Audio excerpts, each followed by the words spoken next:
occurred, and not just to the U.S., but also to Russian facilities.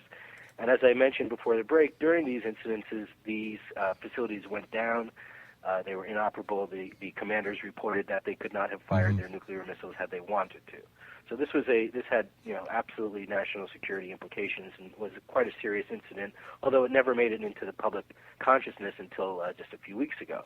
Now, well, wait a second. Hold on here. That's wrong. You're wrong there, because this is not the first time that these gentlemen have gone before the national media. They did this a couple of years ago, and prior to that, a couple of years ago. Like okay, this is nothing new. This may be, and I appreciate you bringing it to my attention. And what I was about to mention is that in my, and it may be what you're relating to, or maybe not. But in my introduction, I talk about the astronaut Edgar Mitchell, who in 2008, a few years ago, came out and basically said the same thing. Everybody's well aware of Edgar Mitchell and his claims and his Noetic Institute and his connection with the higher consciousness. But how come other astronauts who have been on the moon, who have circled the moon, why is there only a very, very, very, very small number of these people who are making these claims? That's an interesting point, and let me ask you something, Rob. Sure. Have you ever seen who might be the biggest national hero this country has? He's alive today. He's living, and he probably has a lot to say on this, but this guy never talks. Who am I talking about? Well, you're talking about Neil Armstrong. Absolutely. Yeah. He alludes to things. Every once in a while he'll make a public appearance and he'll talk, and he'll cryptically refer to someday in the future we will know something that we don't know now. But he doesn't say what it is. But that's very vague, because you and I can make the same statement with different implications because of our... But we're not Neil Armstrong. We're not the first man to walk on the moon. And why wouldn't he be out there, debunking this stuff if it's such nonsense? Well, Edgar Mitchell comes out... when NASA issued a statement in reply to Edgar Mitchell, they said he's a true American hero, but we disagree with his opinion. Edgar Mitchell did not state an opinion. He said he had inside first-hand information from working with NASA that the Roswell incident was something that actually happened and was being covered up. So now we can either dismiss that as being crackpot, or we can say there's something here that's credible, though we can't confirm it. All right, now hold on here. We're talking. You've kind of lost me. How did we get from the moon to Roswell, New Mexico? Well, I started talking about Edgar Mitchell, who I mentioned in my introduction, as having also come out and mentioned that we are currently in contact with extraterrestrials, but that the government is covering that up. All right, and now let me ask. You're right. Something that's not new. It's been said for many years. I feel incrementally we're being prepared for this. All right, let me ask you this: if this was in fact a fact that there was or that there is lost archaeology or hidden information or suppressed information about what is on Mars as well as on the moon, other countries besides the United States of America have had the ability to, look at Russia. They went to the moon first. If this information is true, don't you think that Russia would love to use this information to show the American people that their government cannot be trusted?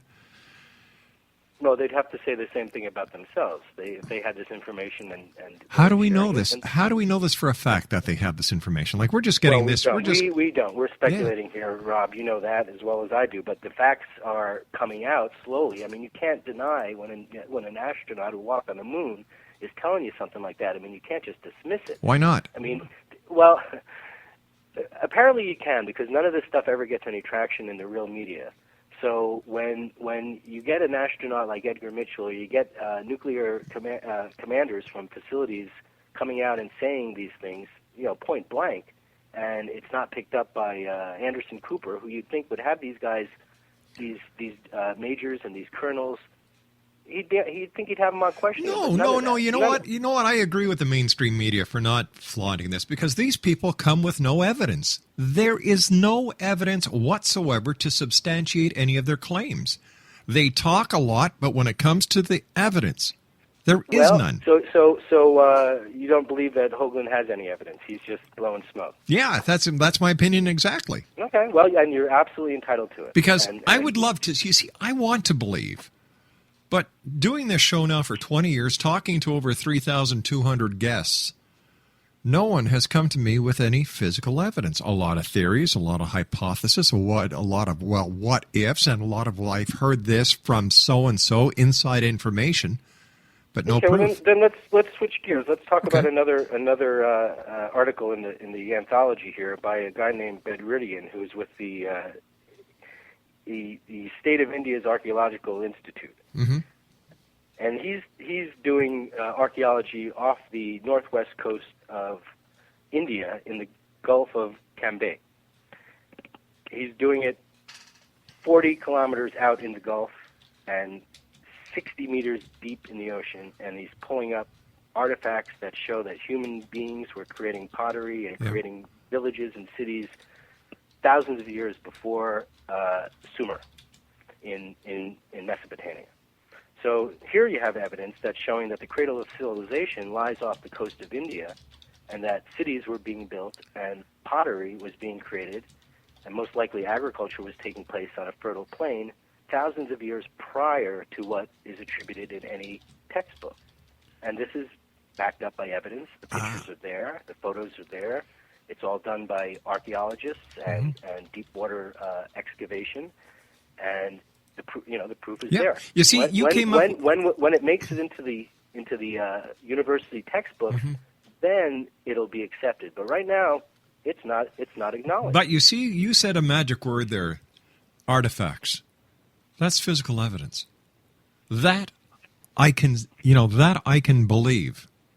Well, maybe when we mount expeditions to the moon and But Mars, we've been there already. With the specific goal of doing archaeological excavation to determine whether there were prior civilizations. That's never been the goal of any of our missions, and if it was, we certainly weren't told it was. But if evidence was found, according to Brookings Institute, it should not be shared. All right, so but why would you expect there to be evidence? Well, let's take a look at society today. Do we really need to spend more money, waste money, going to the moon, sending these billions and billions of dollars in space projects, going to Mars, when we can't even take care of the people on this planet?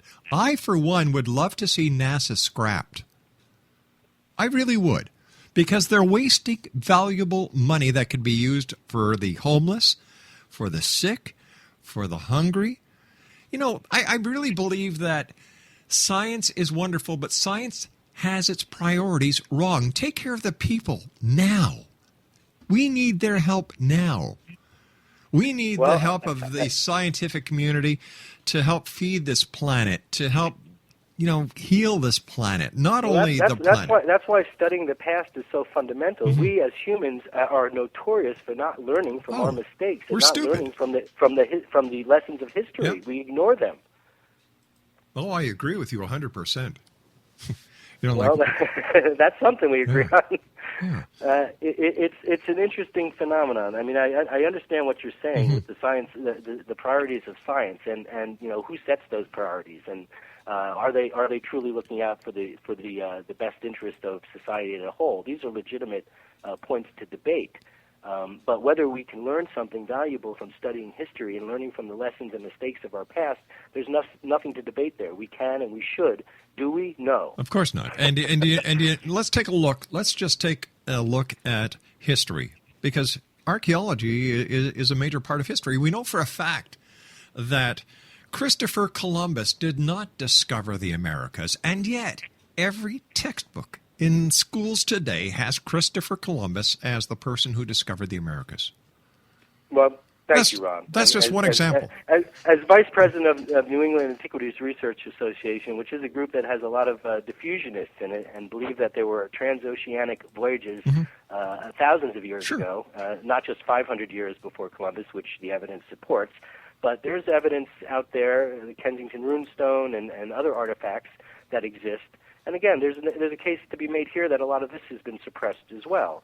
That there were transoceanic voyages in early human history, and that culture did diffuse across the globe and didn't necessarily develop independently in different areas. Yeah. And isolationism, diffusionism, there's a legitimate debate there as well to be had. But I believe the diffusionists are winning out. I think the evidence is showing that folks did travel from Western Europe across the ice sheet into the northeast of America, bringing with them their technology. And that's why we do see megalithic sites in New England that resemble what's in northwest Europe and Great Britain. And it's enigmatic and it's not explained. It falls through the cracks of archaeology and anthropology. But the evidence is there, and it's slowly being put together, and the theories are shifting. And this is a lot of what my book talks about, these shifting paradigms in history and science, and how what we once believed to be true and ground or the foundation of a lot of our historical knowledge is the underpinning is being pulled out from under us. And it's important to take note of these things because we are going to have a different perspective in 20 years, in 100 years, in 500 years. And many of the folks, I believe, that are written in this book are going to be seen as having called it right back in our time. When we look back in time, we were talking a few minutes ago about Christopher Columbus and excuse me, what about the Vikings? What about the Irish? The Irish monks, they were over in North America 500 years before Columbus. Why? 1,000 years before, yeah, absolutely. Right. So why don't we teach this to the kids in school? Why do we have to make Christopher Columbus the hero that he's not? Well, it's frustrating to me as well, and these are the things that need to change, and I think slowly they will. When I've got a kindergartner and a fourth grader, and when they come home, Columbus Day, and they've got all this stuff on Columbus, I try to set them straight, and I say, well, he did take part in the voyage of discovery, but others and well before him and discovered the things that he discovered before him, and landed on our continent, not an island in the Caribbean, but on our continent proper, 500 and perhaps 1,000 years, and I personally believe a few thousand years prior to Columbus. So it is frustrating, and there's a lot of there's a political aspect to it that keeps Columbus Day and the image of Columbus as pristine as it is. But I think people who study the subject know a little bit more about what the truth is. You and I have to take our final break, Glenn. Please stand by. It's a great pleasure talking to you. Exonation Glen Kreisberg is our special guest. We're talking about lost knowledge of the ancients. His website, www.ashnews.org.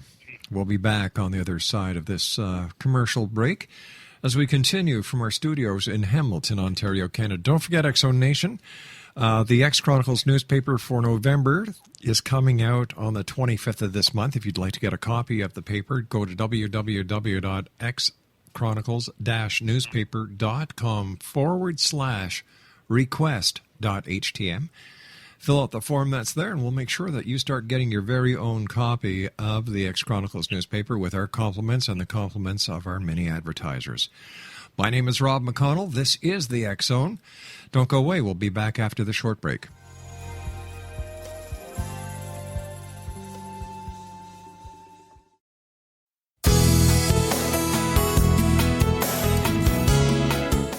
With each new extreme weather event or terrorist act, it becomes increasingly obvious that we live in uncertain and challenging times. We all buy car insurance. Why not collapse and catastrophe insurance? Matthew Stein, an MIT-trained engineer and green builder, has written 2 outstanding books to help people prepare, plan for, and deal with everything from minor situations lasting a few days to full-on collapse. Matt's first book, When Technology Fails, is a manual for self-reliance, sustainable living, and surviving the long emergency. This massive book covers the gamut from first aid and emergency preparedness to alternative healing, renewable energy, primitive living skills, and 18th century technologies that could be critical to your comfort and survival in a long-lasting crisis. Matt's second book, When Disaster Strikes, is a comprehensive emergency preparedness handbook and survival guide. When Disaster Strikes is an essential item for every family's go bag.